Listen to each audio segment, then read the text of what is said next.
Welcome, you're watching Vox News, your daily news updates with Rita Kamkumo. Our headlines today: clashes erupt in Senegal over the arrest of opposition leader Ousmane Sonko. Ivory Coast is preparing to hold parliamentary elections, with opposition supporters hoping for former President Laurent Gbagbo's swift return to the country.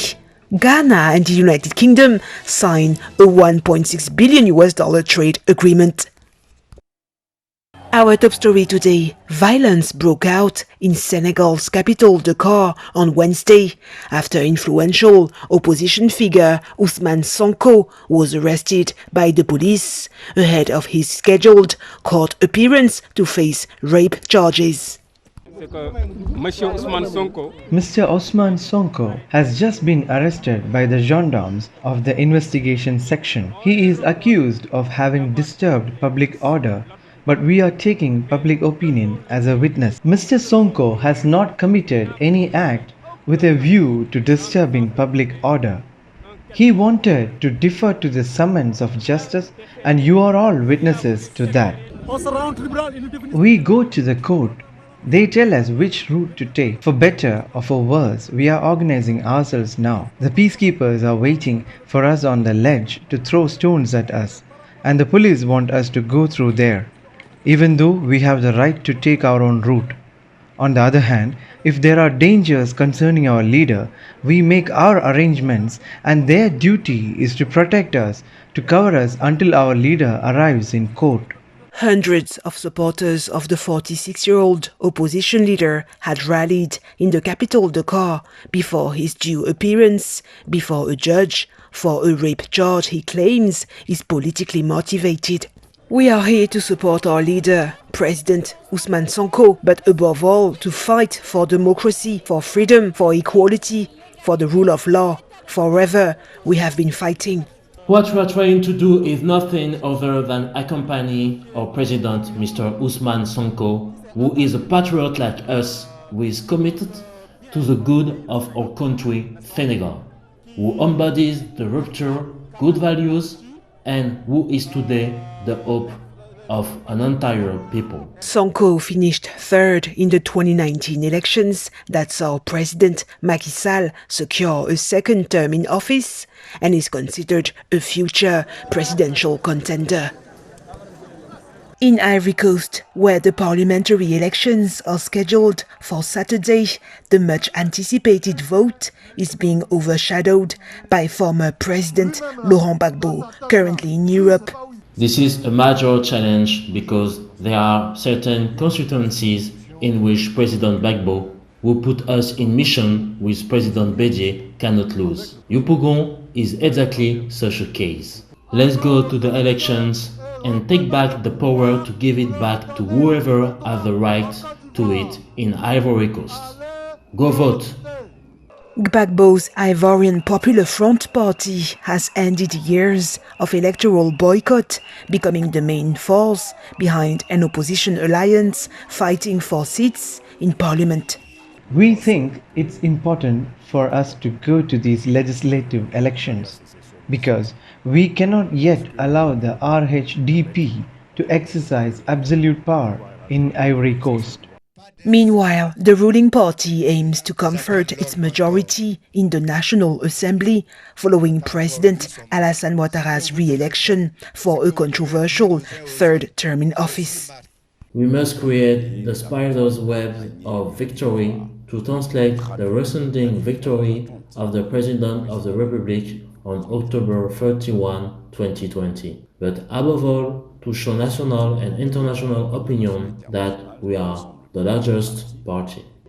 Nearly a decade has passed since Gbagbo was forced out of office by current President Alassane Ouattara before being flown to The Hague to face war crimes accusations. Gbagbo, however, plans to come home now that he has been acquitted and after President Ouattara's peace offering. Ghana and the United Kingdom this week signed a £1.2 billion trade deal. The deal is one of the latest bilateral agreements since Britain exited the European Union.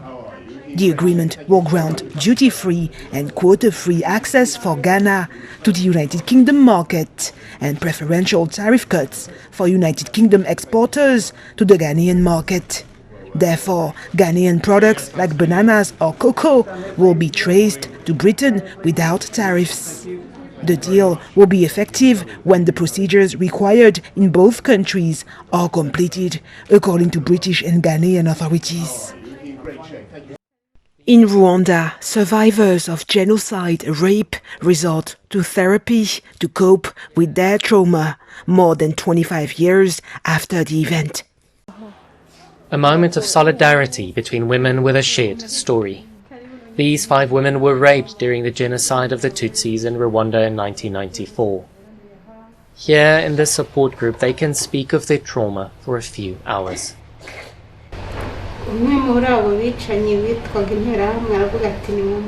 One of the militiamen told me to come with him and become his wife. He told me to leave my children. I took my youngest on my back. The killer said he was going to protect us, but instead, he took us to his house and raped me for 2 days. Some rape survivors cannot talk to their loved ones about their ordeal. But the support group, with a psychologist, offers a safe space. I was welcomed into the group. I finally found people to share my story with. It was a great comfort. I was able to open a small business, and I no longer have time to think about myself and the nightmare I went through.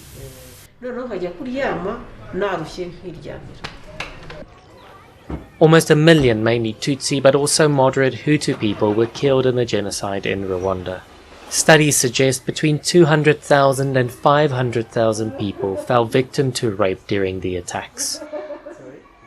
Psychologist Emilienne Mukansoro, herself a genocide survivor, started the group therapy sessions in 2012.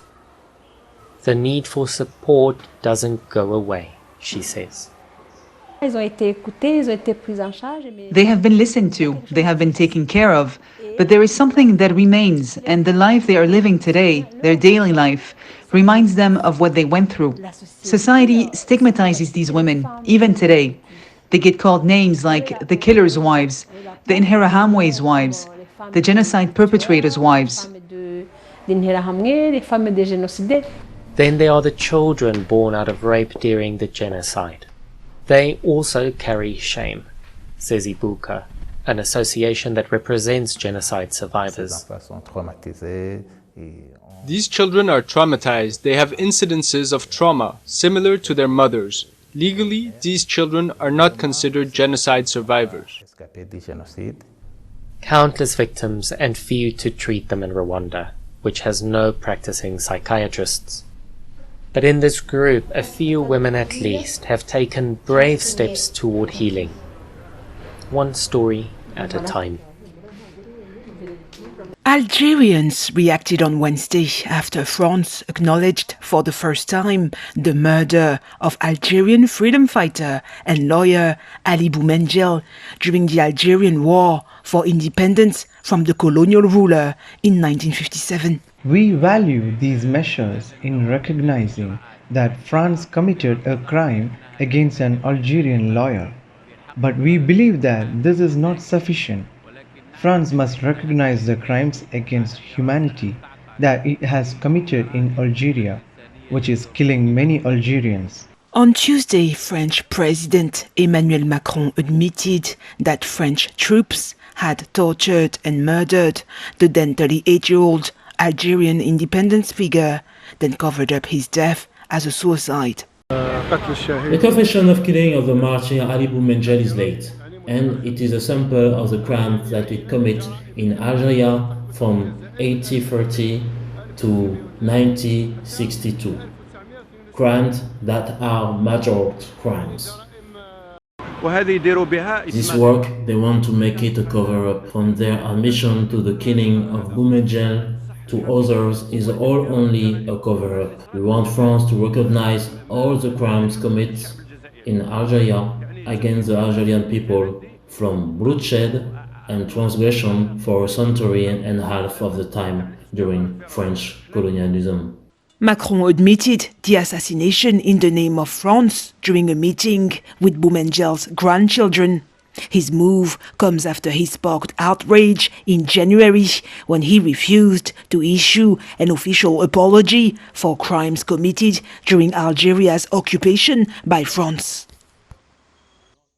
On the football scene, Ivorian candidate to the Confederation of African Football presidential election, Jacques Anouma, commented on Tuesday on the alleged willingness of FIFA to find a consensus to back South African billionaire Patrice Motsepe for the top job. It's an agreement in principle. It's not a definitive agreement. Motsepe appears favourite to take over as CAF president amid claims rival candidates Senegal's Augustin Senghor and Mauritania's Ahmed Yahya have agreed to step aside from standing in the election. All three candidates, each one can leave this agreement at any time before the date of 6th March, whenever he wants. Now it's him, the South African candidate Patrice Motsepe, who has been proposed.